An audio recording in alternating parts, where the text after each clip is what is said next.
Hello guys and gals, and welcome to another episode of Super Uniques. Today we're going to be going over more Super Uniques in Act 5, and this will be the last episode. It might be a long one too, because there's a lot of Super Uniques in Act 5. First off, for the people who are starting on this video instead of the other videos, let me go over the effects of Super Uniques beforehand. So first off, Super Unique monsters always spawn in the same location with the same unique bonuses. This might be the same area or the exact location where they belong. They're not always in the exact location, but a lot of the times they are limited to a specific area or a specific part of a specific area. But maybe even that part of the area might rotate around, and we talk about that with each unique. Additional unique bonuses are randomly selected in Nightmare, and 2 additional bonuses are selected in Hell, but they do spawn with 1 to 2 specific unique effects that only they are capable of every single time. Ignores target's defense only applies to minions, not to super uniques. Negative target's defense only has a half effectiveness versus super uniques, but still is 100% effective versus the minions. Freeze length is completely neutered into chill instead. So instead of freezing the monster, it will only chill the monster. However, the minions can still be frozen. Stun length only has a 10% chance of being applied, but suffers no other penalty. Altering effects of the AI cannot be applied directly to super uniques. So, for instance, hit blind target, which blinds them, confuse, which would confuse them, etc., etc., etc. Those effects do not specifically affect super uniques, and that includes even things like conversion, mind blast, etc. Life lost to Crushing Blow is halved versus Super Uniques, so 1/8 for melee and 1/16 for ranged attacks. Super Uniques do not regenerate damage, but bosses and Ubers do. Life drained by open wounds is also halved. It's also important to note that Super Uniques will always drop 2 items. This is a very important thing with Super Uniques. Because Super Uniques always drop 2 items, it makes them very interesting farming targets for low player counts.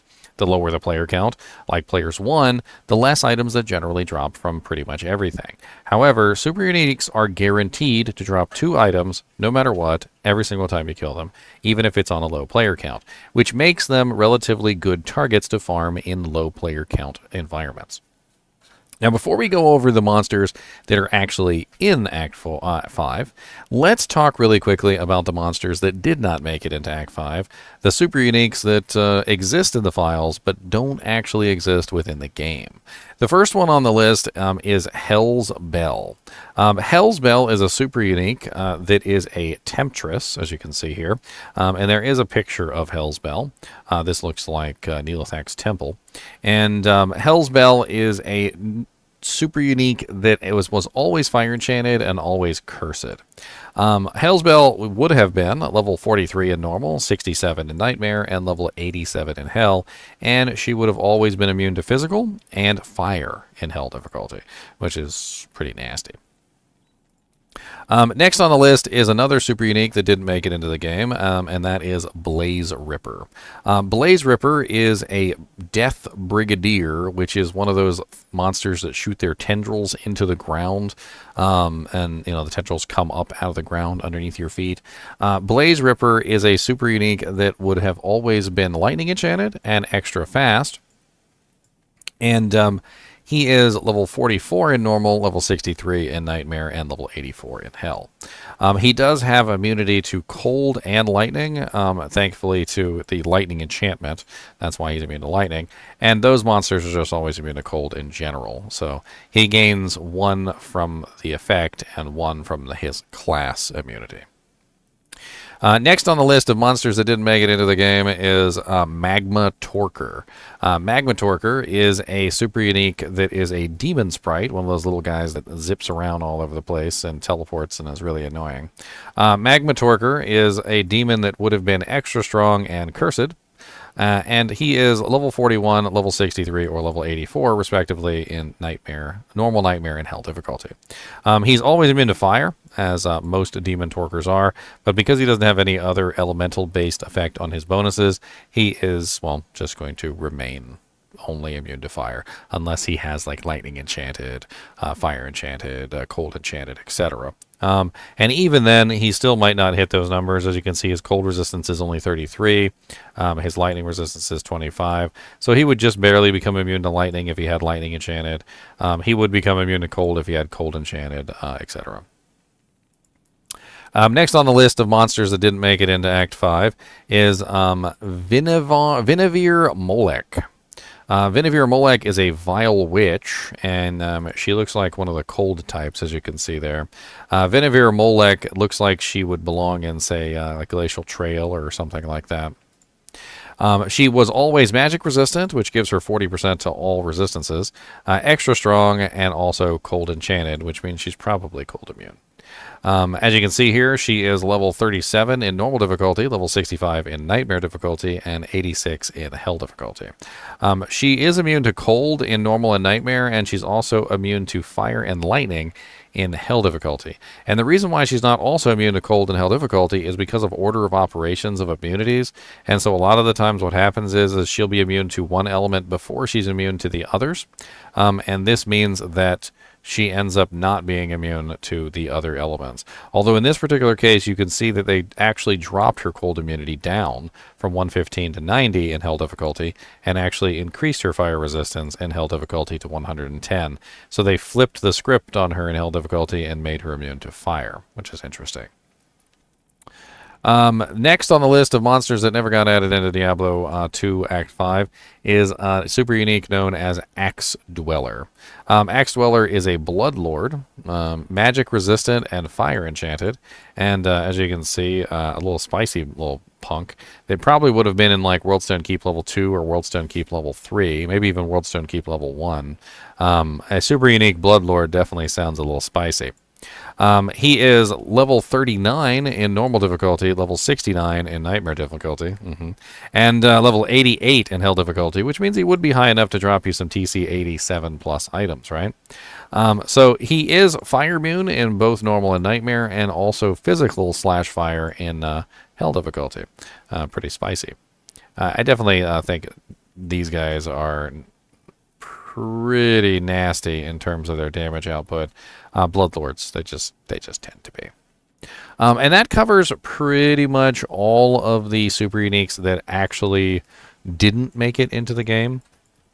Now, the first super unique that you will encounter in Act 5 is actually one that is in the center of the siege, and he's actually pretty easy to get to, whether you take the waypoint up above or whether you just simply run straight upward.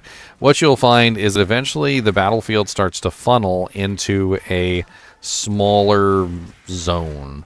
And as it funnels into a smaller zone, it starts to get rock walls around it on either side. This is the point at which you're going to encounter Dac Farren.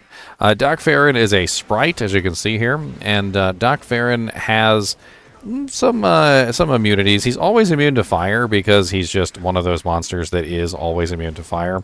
But on top of this, he is also immune to cold, and let me save my life here before I end up dying. I'm always looking at 18 different screens here. Now, he does teleport around, and he's a little bit annoying, especially considering that he is a sprite. I think most people, when they encounter the sprites, are just kind of annoyed with their general existence. I know I am. I can't stand the sprites. But Dac Farren is actually a pretty good kill. I've gotten some pretty good items from him over the years, farming him for, well, you know, some doojanks. He is level 37 in normal difficulty. He's level 61 in nightmare, and he is level 83 in hell difficulty. As you can see, he's also immune to cold, and this is because of the always being cold enchanted effect. And he doesn't have any other modifiers guaranteed except for cold enchanted. When you kill him, he's particularly easy to kill, and he gives you 2 items. Whippity-doo. He being in the center of the siege zone does make him a little bit of a pain in the butt to get to, and it's not always one that you're going to want to go to. If you have teleport, though, he's not really that hard to get to. You just teleport straight down. He's always in the center of the siege, and you just kill him and move on. He's actually one of the trio of monsters that I recommend to kill if you're trying to do some really easy magic finding, which is basically just Shenk, Eldritch, and Dac Farren. Shenk, Eldritch, Dac Farren is a really easy combo of super uniques that you can do that is just, honestly, very powerful for magic finding. It's not going to give you some of the more ridiculously good items in the game, like, for instance, Griffin's Eye Diadem and things like that, but it's definitely extremely powerful.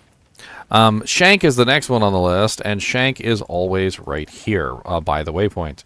Shenk Overseer has quite a few minions. These guys, these enslaved, are not demons, so you're going to have to take a little bit of time to either distract them or get them out of the way, one or the other. However, Shenk himself is a demon, so you can usually just holy bolt through the entire group and kill him.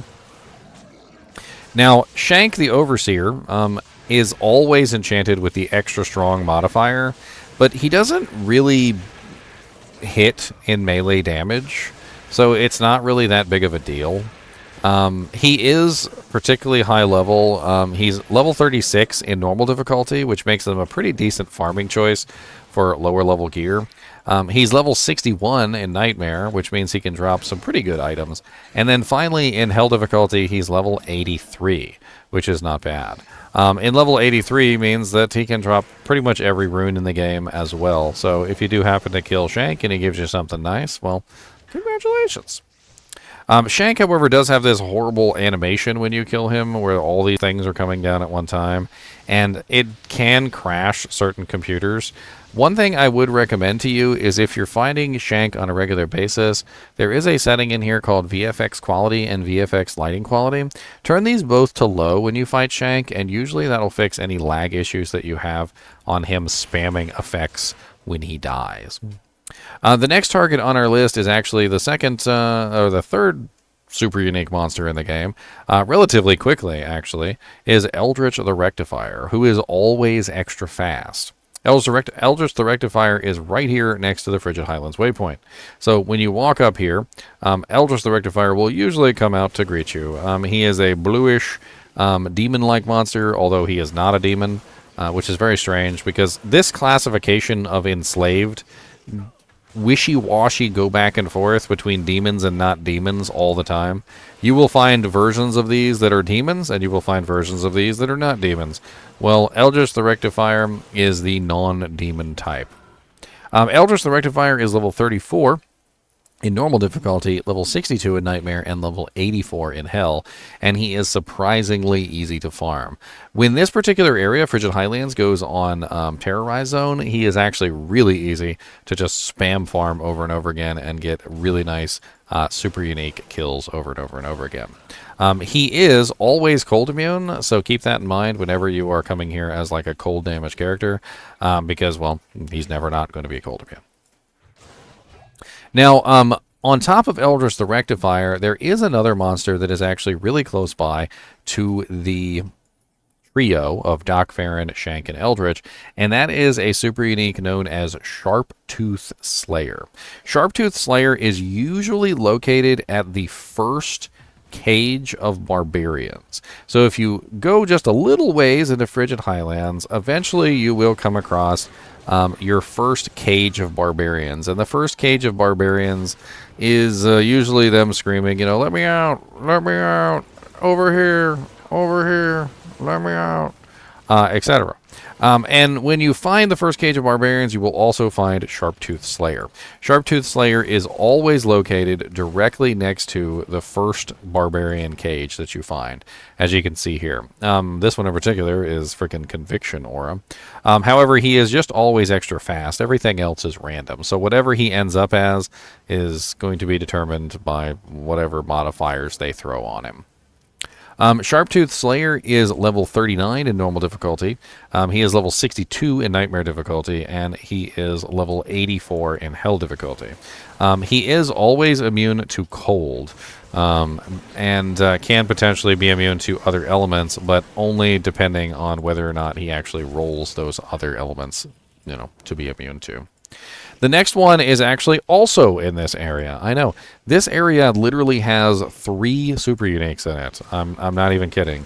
And if you want to count Shenk, Shenk is in a different zone technically, but Eldritch the Rectifier, Sharptooth Slayer, and also Thresh Socket are all in Frigid Highlands. There are 3 super uniques in this zone. Thresh Socket is always at the border of Frigid Highlands to the next zone. So if you want to find him, the easiest way to do this is just simply keep going until you find the next zone. Once you find the next zone, you find Thresh Socket, because he is always guarding the doorway to the next zone. And he should be right here. And there is, sorry, not Thresh Socket, Eyeback the Unleashed. Why did I say Thresh Socket? I was reading ahead. Eyeback the Unleashed. Eyeback the Unleashed is always here in the entrance to this zone. He is one of the Death Mauler classes, so he has the ability to hit you from a distance, whether you're in line of sight or not, since he's attacking through the ground. Thresh Socket is always extra fast and extra strong, both. And he also is level 35 in normal difficulty. He's level 62 in nightmare difficulty, and he is level 84 in hell difficulty. In this particular case, he has teleport, so he's being annoying. And he also drops 2 items, just like all the others. And then, the next one is Thresh Socket. So for Thresh Socket, the easiest way to get to him is actually just to take the waypoint. So what you do is you just go back to town real quick and grab the waypoint to Ariat Plateau is what you're looking at. Now, when you get to Ariat Plateau, all you have to do is you just have to go directly to the top and find the entrance to Crystalline Passage. Usually, he's not that far from the waypoints. Now, Thresh Socket is always cursed, which means he can hit particularly hard, especially if he spawns with extra strong, fanaticism, or any of those other things. In this particular case, he spawned with spectral hit, so he's kind of nasty. Thresh Socket does have a pretty good level. He is level 41 in normal, he is level 63 in nightmare, and he is level 84 in hell difficulty, which does mean that you can farm him relatively quickly and get some decent loot out of him. This means that if you combine together all the super uniques that are in this little zone, you actually have a pretty significant number of super uniques here. You've got Dac Farren on the way up to essentially the zone. So you could just walk right out the door, teleport up, kill Dac Farren. Teleport up, kill Shenk. Teleport up, kill Eldritch. Teleport up, kill Sharptooth the Slayer. Teleport up, kill Eyeback the Unleashed. Teleport up, kill Thresh Socket. And you have a very solid super unique farm there that basically just involves going through the process of finding each one of these guys. They're all in a row, and they're all relatively easy to find. And as you can see, Thresh Socket right next to the Crystalline Passage entrance, so not a big deal there either. Now, the next one on the list is actually named Frozenstein, and Frozenstein is one that is not really all that farmable. He's kind of a pain in the butt because he's located at the very end of the frozen river. Now, you will always kill him at least once because, well, Frozen River is a place that you go to get access to your 10 to all resistances scroll, right? So you're definitely going to go down there at least once and find yourself, Frozenstein. You pretty much have to kill him because he's standing on top of Anya, defending Anya essentially against you from being able to get access to him. So if you don't kill him, well, he's probably gonna kill you. I mean, I'm not really sure how else to say it. He'll probably kill you if you don't kill him. And I am really stuck in here, aren't I? I seem to be desynced too. I'm not even sure if I'm actually hitting the monsters. Always the best thing for your claustrophobia. Oh yeah, I totally was desynced. I'm not even sure if I'm actually hitting anything. Okay, there we go. I'm out of here. Oh, never mind. No, I'm not.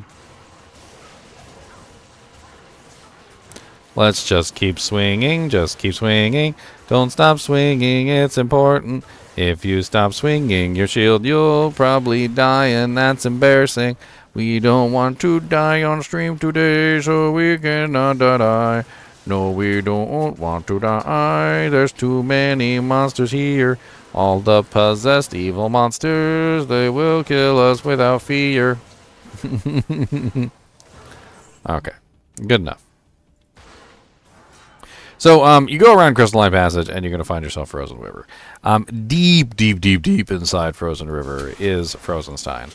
Now, one of the reasons why Frozenstein is just absolutely abhorrent to farm as a actual option is the fact that, well, unfortunately, Frozen River is often filled with a massively large amount of glooms. The glooms in Frozen River make it next to impossible to really farm him with any kind of expedience.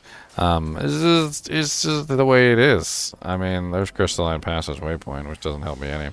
Get out of here.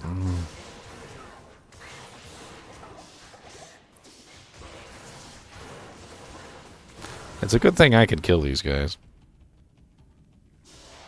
Boom, boom, boom, boom, boom, boom, boom, boom. That's a dead end. I don't like it. Don't, don't, don't, don't, don't, don't, don't. So many sneckers. Alright. Hey, look, I'm back where I started. Let's go up this way.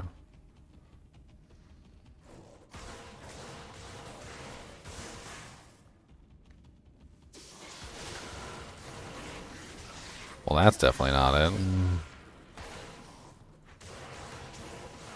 Help me! Help me! Yeah, help me. Alright, so the only place left is over here, so let's go.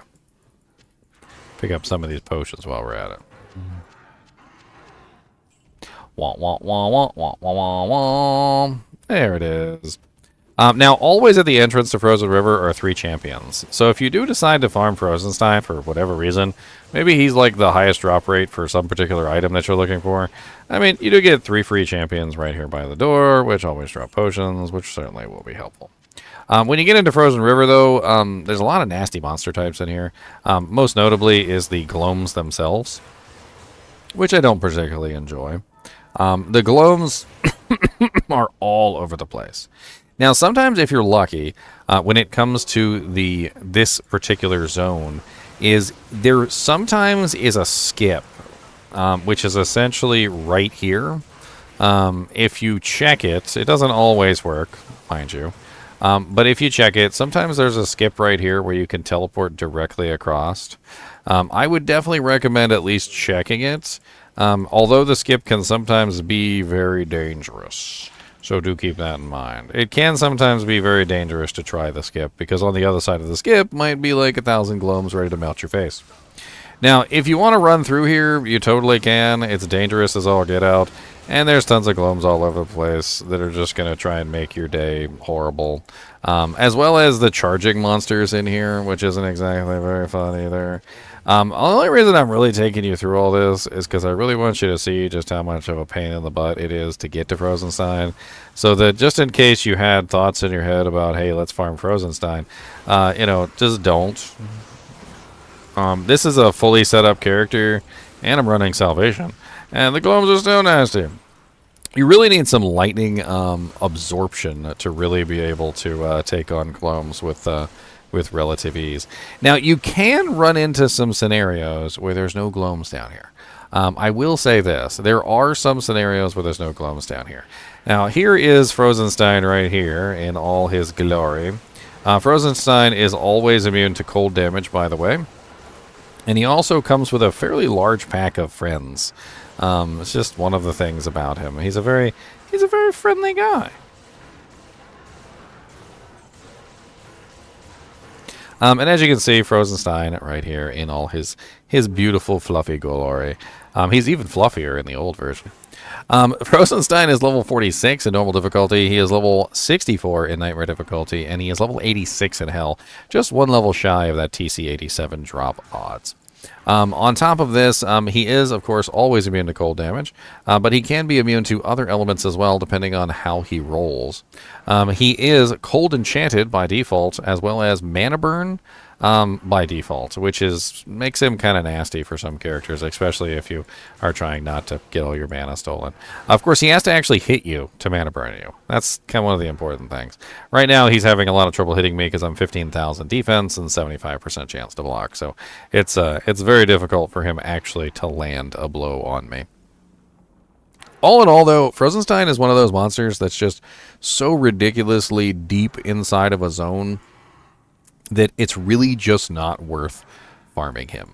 On top of that, all the monsters that are on the way to him make him prohibitively difficult to farm, and so for the most part, we pretty much just ignore that he exists unless we're on our Anya quest.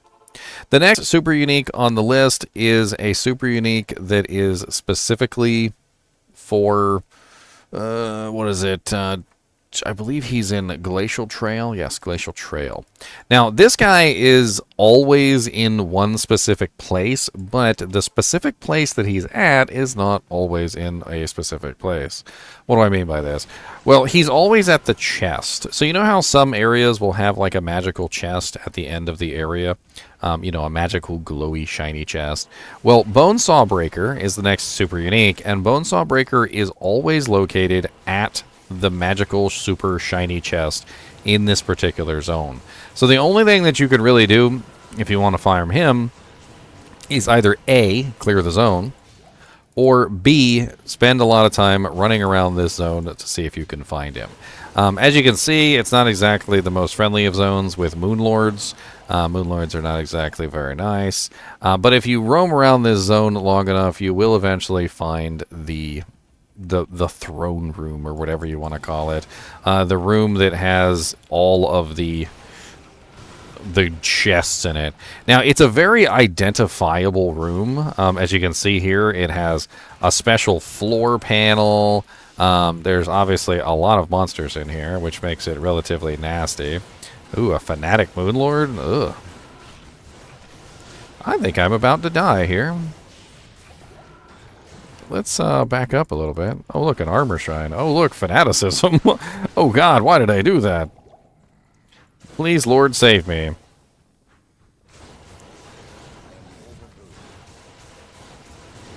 I need my fanaticism aura.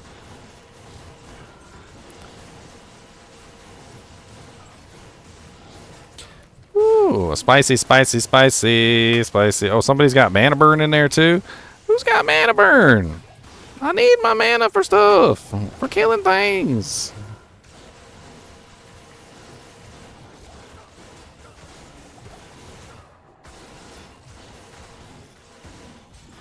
Oh, you the one with mana burn. Rust Bang the Dark. These guys are fully spooled up, too. Can I have one of these mana potions, please? Please. Yeah, give me all that. Give me all them potions. Just wanted to show you Bonesaw Breaker, but no.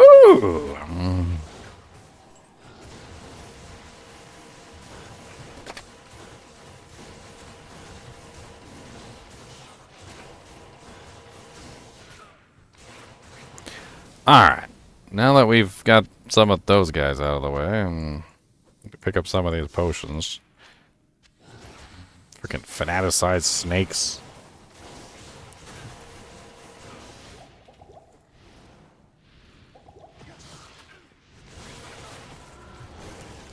So, Bonesaw Breaker always guards the chest. He is always guarding this chest.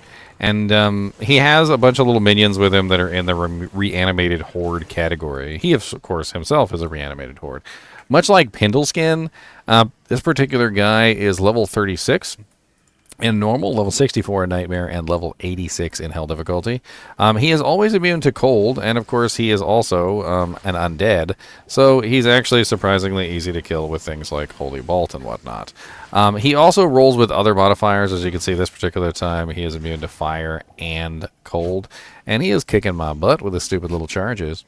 Bonesaw Breaker, though, is kind of neat to farm because he comes with a chest. So whenever you farm Bonesaw Breaker, you always get access to the little sparkly chest that he comes with because he's guarding the sparkly chest. And there's also some fancy decor of frozen barbarians. Bonesaw Breaker, though, I'm not really 100% sure he's the best in the world to farm, but he does have some pretty decent drops. I'm not really sure on a heavy belt. What that is. Next on the list is Pindleskin, which is... I'm pretty sure all of you guys know who Pindleskin is at this point. Pindleskin is ridiculously easy to get to, but he does require that you complete the Anya quest. Because if you don't complete Anya quest, then Anya doesn't open the portal. And if Anya doesn't open the portal, then you don't have access to Pindleskin. So you're going to have to rescue Anya to get access to the portal. That's the most important thing. Once you get access to the portal, you are presented with a very interesting area with a bunch of dead dudes all over the ground. Pindleskin himself is up here in this room, and what I recommend is you approach like this so that you don't immediately get charged into oblivion. I don't like actually fighting Pindleskin on melee characters because he will charge you and kill you relatively quickly. However, using this little trick right here, where you stand in this little corner, can prevent them from automatically spam charging you. Now, after you walk up here to these stairs, all the other remaining prowling dead will start to rise from the grave and come and attack you as well. This is just part of the whole prowling dead gambit. Basically, they were all waiting in possum, right? Killing them all is actually surprisingly easy, especially if you are a holy type, or if you can freeze them or suck up the bodies of some kind. Also, it's very important to note that while they are on the ground, they are still considered bodies. So if you are a necromancer, and you need corpses, you can walk into the Pindle portal, and as long as you are fast, you can literally just suck up all the corpses and turn them into skeletons or revives relatively quickly. They are basically free bodies. Also, another tip for you necromancers out there is if you walk outside of town, there is also quite a few free bodies on the ground outside of Haragraph, because of course this is a battle zone. There's a dead body right there. There's another dead body like over here. One right there. There's about 5 or 6 dead bodies spread out in front of Haragraph as supposedly eye candy, essentially. But they're always there, and they're not monsters that died. They're just dead bodies that were placed there specifically for, dressing, essentially, for a battlefield. Next on the list of monsters is Nihlathak, and Nihlathak is actually surprisingly easy to get to, and I'd like to show you really quickly how you get to Nihlathak. Although I do have a video on this, a full video, I'm going to go over this very quickly.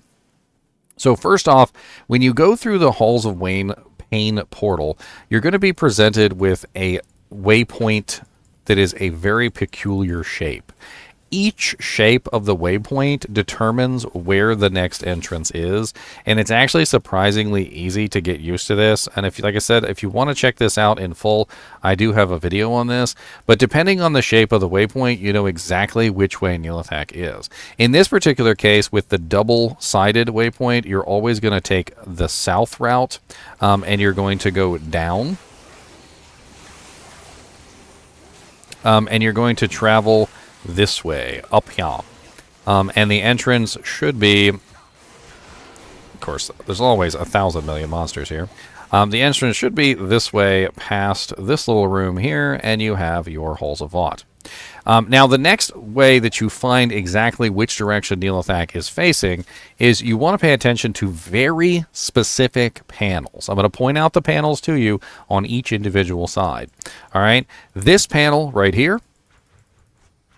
All right, this panel right here, this panel right here, and finally, this panel right here. Now, what you're looking for on that particular panel is you're looking for a face, the little blue face. You see the eyeballs? If you see that face on that specific panel, not any of the others, so if you see the face here, that doesn't count. It has to be on the specific panels that I pointed out to you. So for this side, it is this panel. For this side, it is this panel. For this side over here, it is this panel. And for this side over here, it is this panel. You look for the face, and once you see the face, you will know exactly where Nihlathak is. Once you find Nihlathak, you are going to go directly up, and you're going to find Nihlathak at the tip of that particular zone. It's really that simple. Now, I will strongly caution you that Nihlathak can kick your butt. Nihlathak is in possession of one of the most overpowered abilities within Diablo 2, which is Corpse Explosion. Corpse Explosion does a massive amount of damage based on the HP of the corpse that is currently being used to kill you with. In fact, if the corpse has a particularly large amount of HP, it can dish out even more. This means that you need things to protect yourself versus Nihlathak if you're going to farm him, and let's go over those in just a second. Alright, so Nihlathak, and how you fight him effectively without getting murdered by his Corpse Explosion. So first off, Corpse Explosion only works by corpses. So there's a couple ways that you can potentially fight him successfully without having to worry about his bombity-bomb-bombs. Now, just to show you his horrible bombity-bomb-bombs, let me go ahead and show you what it's like to get corpse exploded by one of his horriblenesses. As you can see here, it's not exactly very pleasant, although I do have 1,700 life, so I can withstand at least a little bit of it. One way that you can deal with this is you can drag all the monsters over to a corner, like this. Kill as many of the monsters as you can outside of the range of the corpse explosion. This puts all the corpses out of the range of Mr. Evil Nihlathak. This is number one way that you can do it. However, all this pile of corpses over here is fuel for his fodder. The only reason he's not killing me right now is because I'm currently outside of his range. Then what you do is you go around to the other side. Now, of course, the other side might have a bunch of corpses on it too, so you might be out of luck. But what you can do is you can utilize the space that doesn't have corpses. His corpse explosion isn't that high of a level that it covers the entire screen. So what you're generally going to want to do is you're going to want to stay away from any of the corpses that potentially he might explode on you. Drag as many of them you can away from him, killing them that way. Now, there is another way that you can do this besides just simply the corpse shuffle, which is using items that have slain monsters rest in peace. And this is one of them. Lawbringer has slain monsters rest in peace. Now, if I kill monsters with Lawbringer, they will enter a state where they cannot be exploded. However, it is important to note that that doesn't necessarily matter with Nihlathak. So Nihlathak has two kinds of monsters that he summons. First is the monster that is basically just a regular foot soldier. Then he also has a monster that he summons that will explode when it kills you. The monster that he summons that explodes will actually still be corpse explodable. It doesn't make a whole lot of sense. On top of this, there's other issues with the monsters that he summons. Well, number one, slain monsters rest in peace only works if you kill the monster, not if your mercenary kills the monster. So if my mercenary kills the monster, then guess what? It can still be corpse exploded. Also, certain auras, like for instance, Holy Shock aura, when it comes from the Dream or dragon armors, Holy Shock, Holy Freeze, and Holy Fire, have a pulsing effect. The pulsing effect can still result in a corpse that is killable, essentially, or corpse explodable, despite the fact that you have Slain Monsters Rest in Peace, because Slain Monsters Rest in Peace does not apply to monsters that are destroyed via the pulse damage on the aura. But as you can see, when he summons, for instance, those little explodey boys instead of the regular one, and the explodey boy explodes without me having to touch it. Let's see if I can get this to happen again. He can still corpse explode the explodey boy's corpse after they explode. It doesn't make a whole lot of sense. Now, you can put Slain Monsters Rest in Peace on yourself, and you can put Slain Monsters Rest in Peace on your mercenary, and then you'll be mostly okay. Although there will still be the odd corpse explosion that occurs. Another way that you can deal with Nihlathak is the fact that his minions are always immune to cold, and he is not. So if you use a cold-based attack like Blizzard from a sorceress, you can actually kill Nihlathak in the middle of all of his minions without having to fight Nihlathak. On top of this, there are other ways that you can off-screen him to death, where basically you just never end up inside of his radius. So, for instance, if you are a Boson, or a Lightning Javazon, or a Trap Sin, there's some various other classes that basically have the ability to off-screen. As you can see, he destroyed the corpse that blew up. You can kill him without ever even coming within range of him. My martial arts in also had a pretty easy time killing Nihlathak in general because, well, I could just teleport directly into the center of the pack and freeze everything with the Cold Sunder, so it wasn't really too big of a deal. And then everything shattered when they died because the Cold Sunder shatters things. If obviously you kill something while it's under a freezing effect, and then there were no bodies to speak of.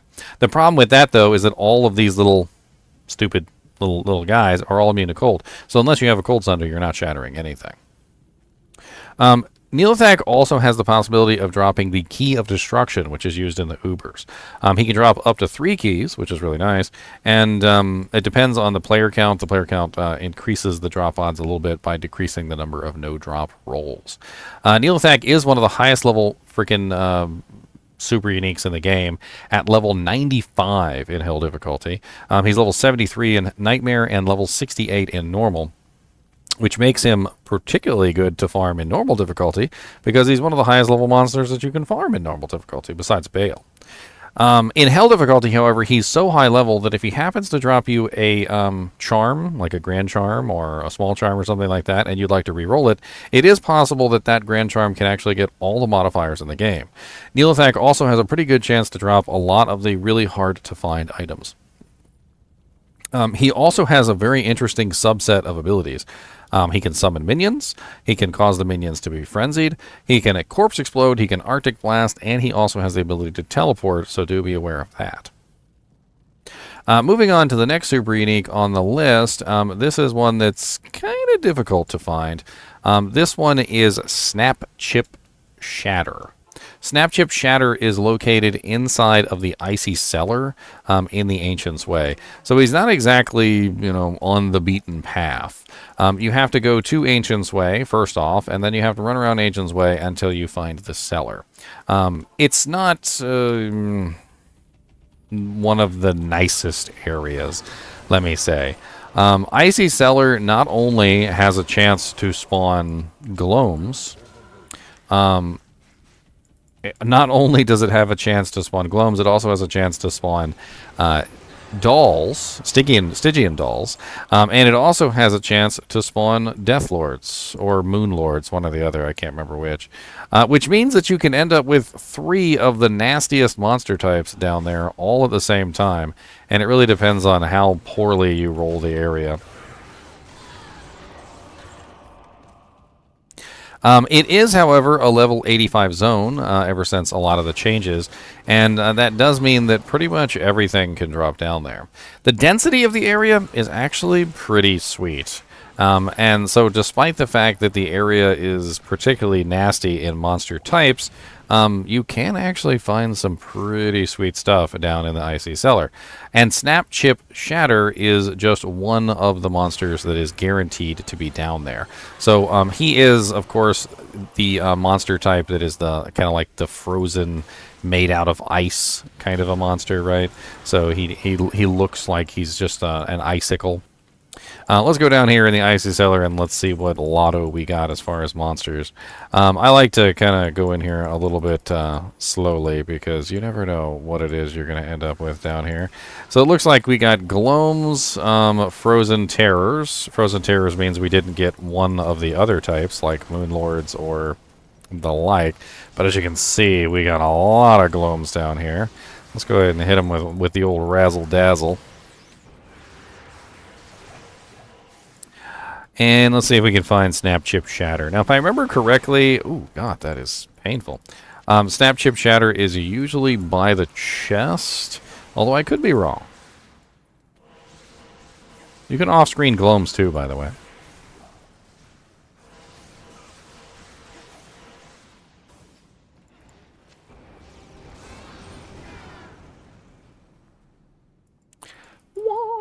The chest is usually in the north, if I remember correctly, although I'm trying to be cautious here with all the freaking Gloams in this area. It is a little bit painful, especially when you walk around a corner and you get hit by about 10,000 Gloams in the face. So here's Snapchip Shatter behind a pack of Gloams. Or is this, these are champions? Okay, so this is not Snapchip Shatter then. Snapchip Shatter is after this. So Snapchip Shatter is always immune to cold. He's cold enchanted as well. And he is always cursed.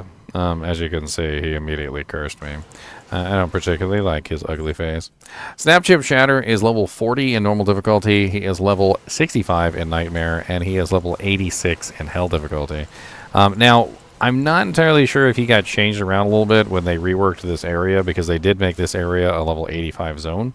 But he is already higher than the 85 zone at level 86. But the change could have made him a TC 87 monster. However, this area does also go terrorized, and when it is terrorized, he is definitely a TC 87 monster and can drop that fat loots. He does have ridiculous cold resistance, but of course, if you have a Sunder, that is broken. He's lightning 33%, poison 33%, and he has 0% fire resistance. So he is particularly easy to kill with fire. And like I said, he's always usually next to the chest, the super chest, and so you can usually come down here and get this super chest if I actually had a key. See, I'm gonna kill myself if I don't know what's in that chest. I need to know what's in that chest. This is important. So we're gonna go to Mala and buy some keys. Garbage. Next on the list is we're gonna skip. Well, there really isn't anything left. The only other super uniques that are in Act 5 are the ones that are basically part of the Baal waves. And of course, the Baal waves are comprised of the Act 1 monsters, the Act 2 monsters, the Act 3 monsters, the Act 4 monsters, etc. It's usually a very simple arrangement. The Act 1 monsters, of course, comprise of Colenzo the Annihilator, and his little band of flayers, flayers. I have flayers on the brain because I saw the flayers down here, and they are just so much fun to kill. They've always been so much fun to kill in this particular zone. You throw like one little fist to the heavens, and they all go down screaming and burning in fire. I mean, look at this. It's glorious. I mean, half the time I come down here and they got flayers, I just want to stay down here, and I just want to kill everything. I mean, they're TC 85 monsters, so, I mean, like, why not? Just murder everything. Just murder them all. Now, Baal waves are sometimes a pain in the butt, though, because in Worldstone Keep Level 2, which is on the way, obviously, to the Throne of Destruction, where the Baal waves exist, you do have to go through Worldstone Keep Level 2, and Worldstone Keep Level 2 can spawn with Gloomies. Gloomies are pretty nasty. However, it is important to note that Worldstone Keep Level 3 does not spawn with Gloams. So, if you can find Worldstone Keep Level 3 relatively quickly, even if you can't get through Worldstone Keep Level 3 quickly, you don't have to worry about the Gloams on Level 3. However, you do have the Death Lords. This is probably where the Super Unique Death Lord would have been if the Super Unique Death Lord was still in the game, or was added to the game, but I guess they just decided not to add him. In my opinion, I actually would like to see them just go ahead and throw him in. I don't see anything wrong with having some more super uniques in the game. I don't think it would hurt anything. And the missing super uniques that are kind of like spread throughout Act 5 and Act 4, because they're mainly just Act 5 and Act 4, would be fun additions to the game. Now, when you get to the Throne of Darkness, or the Throne of Destruction, or whatever they want to call it, the Throne of Destruction, you're going to find the Throne Room. And in the Throne Room, there are going to be a bunch of monsters. You have to kill all the monsters in the Throne Room before Baal will spawn anything. So you don't actually... These are like one of the few super uniques in the game that don't actually exist until you fulfill the conditions. Baal will sit there and spam Decrepify on you repeatedly, and then obviously he spawns each one of the packs. The first one that he's going to spawn is Colenzo the Annihilator, and Colenzo the Annihilator is a shaman. He is always fire enchanted, and he is always immune to fire. He comes with a little pack of warped ones, which isn't really that hard to kill, and quite honestly, Colenzo is one of the weakest super uniques, probably right behind Grand Visor of Chaos, and honestly, anybody who dies to Colenzo the Annihilator should be ashamed. Your name should be put down in a book at some point. Just be like, this guy died to Colenzo the Annihilator, and then everybody gets to laugh at you. Colenzo the Annihilator is level 43 in normal difficulty, level 69 in Nightmare, and he is level 88 in Hell difficulty. The next one that is summoned is, I believe it's Achmel the Cursed. Achmel the Cursed is a Herodrum, and I would pay special attention to him because the unfortunate side effect of him being a Herodrum is that they have the ability to use Darkstar. Darkstar is a ability which you can barely even see sometimes that basically does pure magic damage, and depending on whether he is extra fast, multi-shot, and a couple other modifiers, the Darkstar spam can get really freaking ridiculous. Multi-shot Darkstar spam can actually do a pretty significant amount of damage, especially at higher player counts. And depending on if he has his entire army with him, also spamming Darkstars, and if he's extra fast, he can like rip straight through you. So do be aware of that. Now let's go ahead and finish off all of his little minions here. And unfortunately, it's next to impossible because, of course, he is resurrecting them as quickly as I can get rid of them, unfortunately. I can slain monsters rest in peace them. Now, Achmel the Cursed is always magic immune. He is also always poison enchanted, which means he is always poison immune. So he is always immune to magic and poison. Rest in peace, poor little Hammerdins. He is level 43 in normal difficulty. He is level 69 in Nightmare difficulty, and he's level 88 in Hell difficulty. Now, honestly, my easiest way to kill him is just Fist of the Heavens. Fist of the Heavens works the best. And as you can see, he's particularly susceptible to the Holy Bolt damage. He does have a very nasty poison, though. And be aware of this, because whenever Act 2... the Act 2 phase, or the wave starts, and Achmel the Cursed pops out, they're going to poison your minions, and your minions can die from the poison.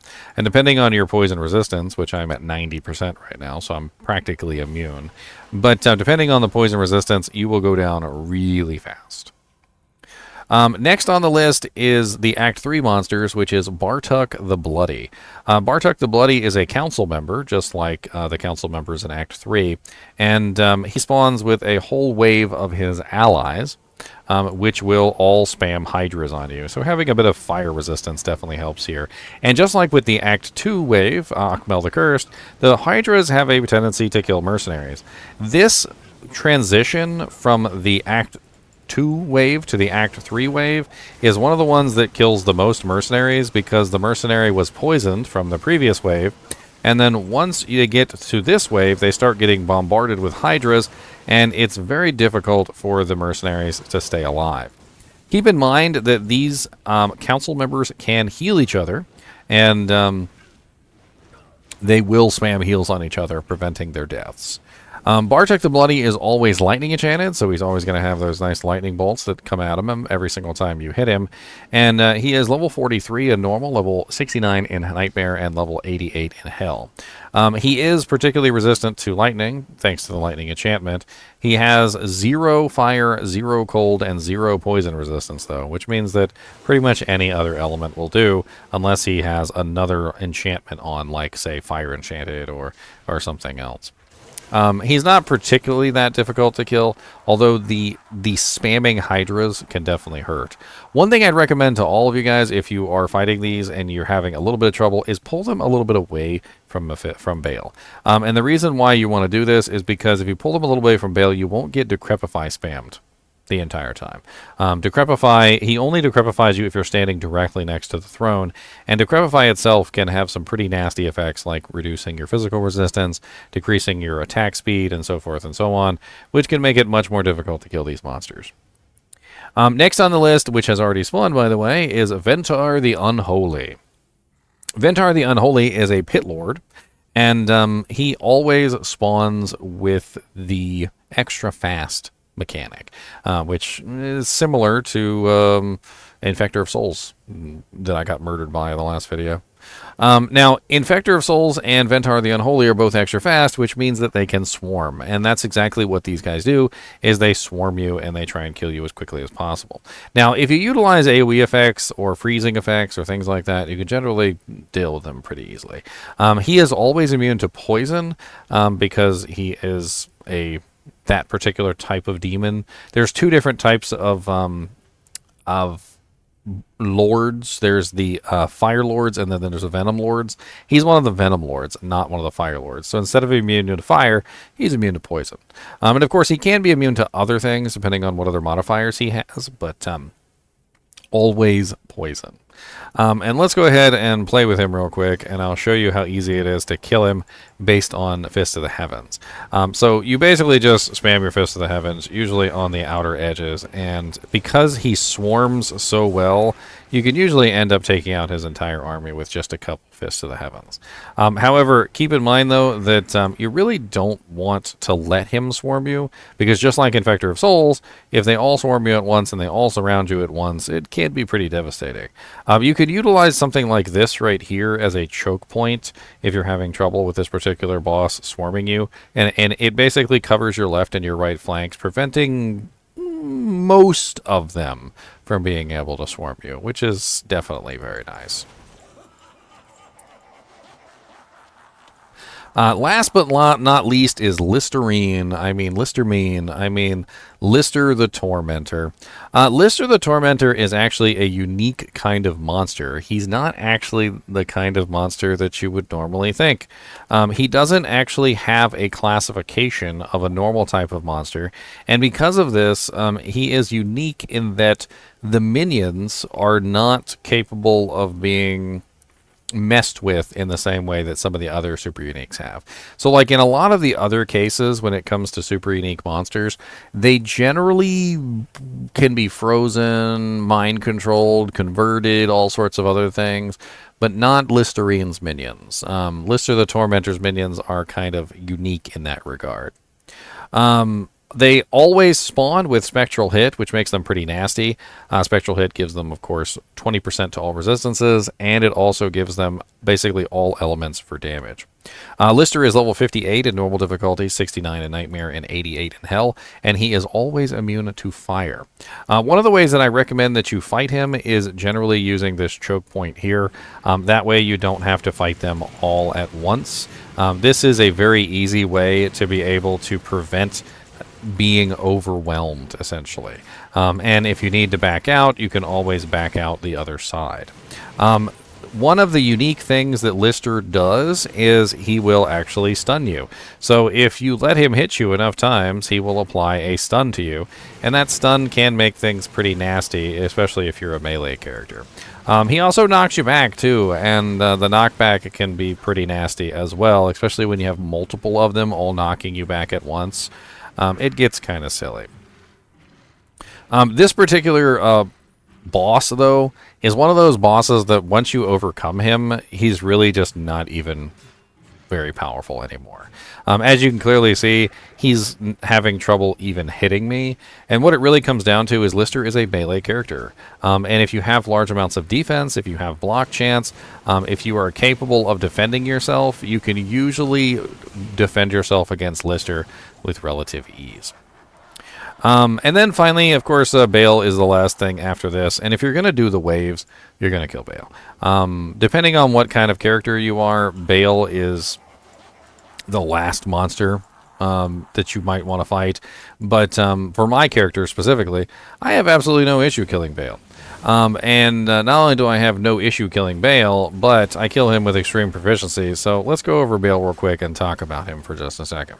So Baal is the highest level monster in the entire game of Diablo. He is capable of dropping every single item in the game, and this means that Baal has the biggest drop table. Now, this does not mean that he has a very good chance of dropping the item that you want, because when he's the highest level monster, this means that he has literally the worst chance of dropping the items that you want, because he can technically drop everything. Because he is the highest level monster in the game, until Terror Zones were released, he was one of the only 3 monsters in the game that you could kill and actually get EXP when you were level 98. which is obviously a little bit of a pain in the butt. As you can see here, depending on how your character is set up, Baal is not particularly that difficult to fight or kill. In fact, I'm not actually going to kill him really quickly. But we'll talk about him for a second. So he has a couple different attacks. He spawns tentacles, obviously, which are nasty. He has this Cone of Cold, which can knock you back. He has like an AoE fire attack, which also hits you. One of the most nasty attacks he has is his close range mana burn ability, which literally just sucks all your mana away, which he absolutely loves to spam. And then on top of that, he also can spawn a clone of himself, which has the same HP as him when he spawns it. And this clone is recognizable by the wording underneath of the name. So if you look at the real Baal, the demon is closer to the B. But the fake Baal, the D on the demon, actually kind of moves away from the B ever so slightly.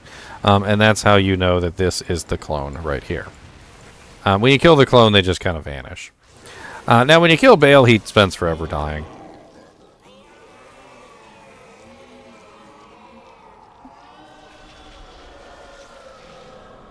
And sometimes there's a bug with him where literally, even after you leave the game, he'll still be dying. Which is pretty hilarious. That pretty much wraps up the Super Unique series. We've gone over every single Super Unique monster and talked about them. If you ever have any questions about the Super Uniques, feel free to answer. And as always, I do appreciate you guys and gals watching my videos, even when we are having fun going over the Super Unique monsters.